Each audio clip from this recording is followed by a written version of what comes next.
Merci, monsieur le député. La parole est à monsieur Joël Giraud pour le groupe radical, républicain, démocrate et progressiste. Vous avez 10 minutes, monsieur le député.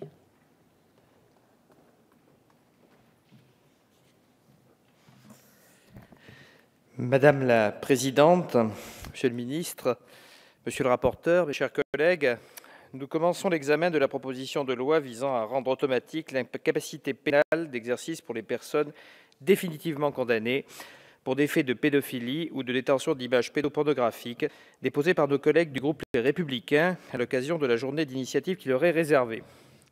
Comme cela a pu être précisé par le rapporteur, cette proposition de loi fait suite aux affaires d'actes de pédophilie commis dans les établissements scolaires, portées à notre connaissance au printemps 2015.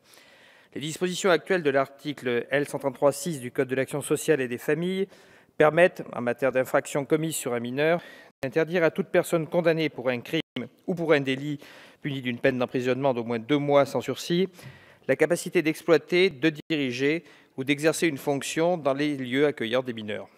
Or, l'objet de la proposition de loi proposée par le groupe Les Républicains est d'étendre cette incapacité pénale automatique d'exercice d'activité professionnelle au contact des mineurs aux personnes condamnées pour des délits sexuels commis envers des mineurs, y compris en cas de condamnation à des seules peines de prison avec sursis, ainsi qu'en cas de détention d'images ou de vidéos à caractère pédopornographique définies par l'article 227-23 du Code pénal.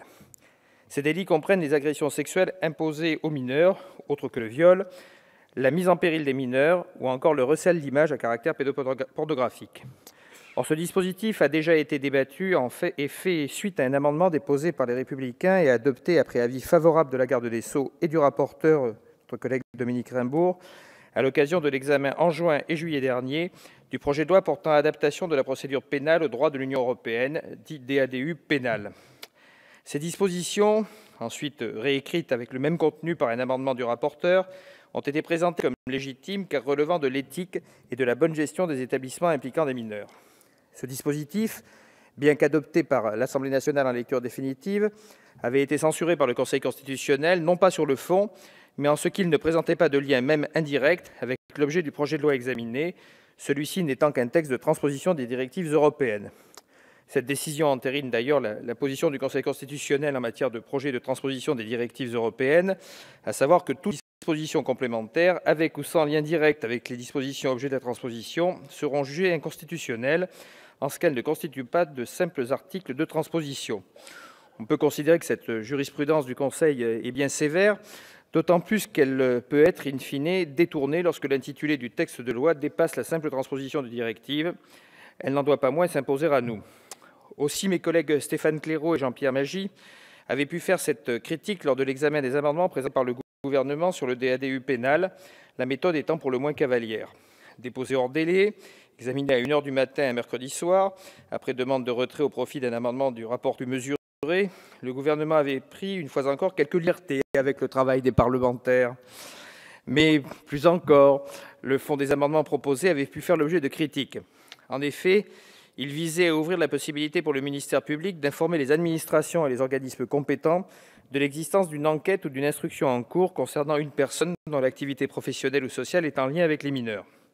Si l'objectif de cette disposition pouvait se justifier pleinement, en ce qu'elle vise à protéger les mineurs du fait des majeurs ayant autorité sur eux, nous nous étions montrés inquiets en ce que l'insertion d'un tel dispositif puisse aller à l'encontre du principe juridique de la présomption d'innocence, principe fondamental de notre droit pénal que nous avons le devoir de protéger au nom des libertés de chacun. Or, la seule ouverture d'une enquête ou d'une instruction ne pouvait pas constituer une preuve suffisante de la commission des faits par la personne soupçonnée et pouvait entraver la procédure. Plus encore, l'utilisation de ces informations non définitives pourrait porter préjudice à la réputation et à l'honneur de la personne concernée. Vous avez évité cet écueil, monsieur le rapporteur, en nous présentant un texte ouvrant aux dispositions délictuelles les possibilités actuellement offertes par le Code de l'action sociale et des familles en matière criminelle. Ainsi, nous sommes rassurés en ce que ce texte prévoit que seules les condamnations définitives pourraient faire l'objet de telles sanctions. Cette précision constitue une sécurité nécessaire afin de préserver la présomption d'innocence des personnes soupçonnées.